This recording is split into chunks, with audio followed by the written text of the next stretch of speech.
Hi, I'm James Myers, and welcome to Contingency Now's YouTube channel. Today, we're going to talk about business continuity planning, or for short, BCP. And right now is a good time to do it because we got Hurricane Irene going up the eastern seaboard of the United States of America.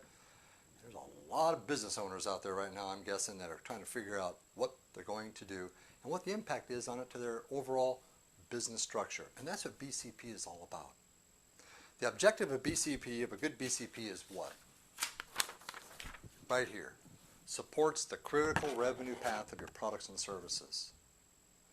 In primary, it's all about your customers, your suppliers, your supply chain, the manufacturability to that supply chain to support your business, your investors, your financial community, the health and well-being of your employees and your knowledge workers and their families, and communications.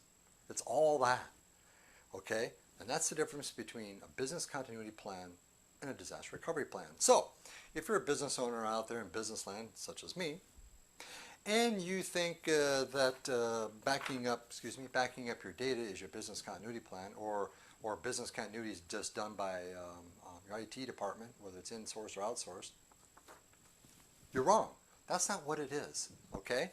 Business continuity is more enterprise-wide, and it supports all the different departments in your business or your government jurisdiction, whatever it is. It doesn't matter, okay? It supports the critical revenue path, as I showed, and also legal liabilities and your customers. Makes absolutely certain those customers are integrated with the ongoing operations of your business. Information availability, uptime, that's what we're after here, okay? Downtime, the availability of information not being available, bad, bad, bad. Bad for business, bad for revenue streams, cost you a lot of money, okay? A business continuity plan can be one of two things. It can be enterprise-wide, all across your business, from A to Z, one big document. Be careful with that. Or it can be on a per-department basis. Contingency Now recommends this. If you have a plan, or you're trying to put a plan together and it turns out to be a monster of a document this big, it's not going to work. Hate to tell you, waste your time, waste your money, might as well throw all that paperwork out the door, because in the time of need, you're not going to have the time or the wherewithal to go through all that information to figure out what to do and who's going to do it and why to do it, when to do it, where to do it, and all that stuff. So a recommendation is what? Break them out in their constituent parts, either on a per department basis or a per system application that supports the services and the products in your business, including all the vendor teams, all the media communications, the policies, your employees, your contact information lists, your process flows. It's all here. You can break it out into constituent parts, call them Playbook A, Playbook B, whatever you want to do. It works. So consider that. Appreciate it. The value of a business continuity plan is, number one, it's practical. Number two, it's not filled with useless information that nobody's going to read in the time of need. Okay? And number three, it's validated and it works. That's key. So we're going to talk about that later on. There are three key areas of people, of knowledge workers here, that make up business continuity plans. KDMs, this is what Contingency Now acronym. We call them key decision makers. The people who make up the key decisions of your business enterprise, regardless of how small or how big. If you got 5 employees or 5,000, the KDMs, they're part of business continuity planning. Your business continuity team, those are the people who make up your business continuity team, of course, and they come from the 20% of the people. 80-20 rule, 20% of the people in the time of need, you're going to need approximately 20% of your employer contractor bodies to support your business continuity plan during the time of need. 20%, 80-20 rule. Get the other 80% of your employees and contractors later on. But up front, immediately, usually in the first 24 to 72 hours, it's the 20%ers, okay? And they comprise up your BCT, your KDMs, and with all those people, there's one more key area, a business continuity coordinator. That individual will help you run exercises later on, which we'll talk about next week, and also is a coordinator of like a go-to person. This POC, i.e. the single point of contact on your team. Okay? Everybody in the BCT everybody inside the BCT and the BCC, the Business Continuity Coordinator, must have a secondary person. So you have a primary person and a secondary person in case somebody's not available at the time, because you have no idea where they're going to be and when. Okay? So keep that in mind with respect to your plan. The plan supports, like I mentioned, vendors, supply chain, and all your financial instruments that support the makeup, or what we call the glue, of your business operations. That's what business continuity plans do. All right?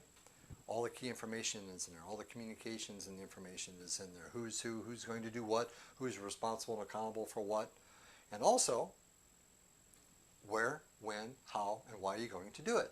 Hence the command center. A command center must be external from the existing primary facility, okay, wherever that business continuity plan was developed, or wherever you think about developing it at, that primary facility.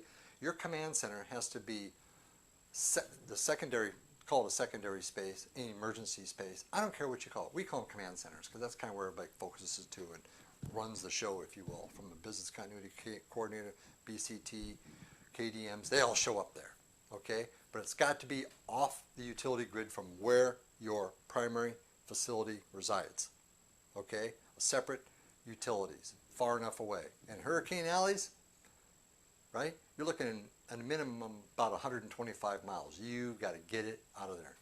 No floodplains, okay? None of that stuff. But get it away. You know, if you're prone to hurricanes, i.e. the Gulf and Eastern Seaboard, a minimum of 125 miles, because you got to expect a hurricane is going to be a minimum of about, on an average, 250 miles across. So split down the radius of the radii, 125 this way, 125 that way, so you got to get 125 miles inland for command center, especially if you're going to be down for a week. Media management. What I mean by media management is this: television reporters, radio personalities, web people, anybody who's got a camera, right? Everybody's got that now, and everybody's got that capability. Okay. Inside a business continuity plan, you must have a media policy. Who's going to manage the media? What are they going to say? When are they going to say it? And how is it going to be conveyed? You can have an external website pop up. You can have it on your own website. You can put somebody, you know, if a camera comes to you, KCETV 9 shows up with a camera and a reporter, who's going to say it? Who's going to talk? What are you going to say? What are you going to do?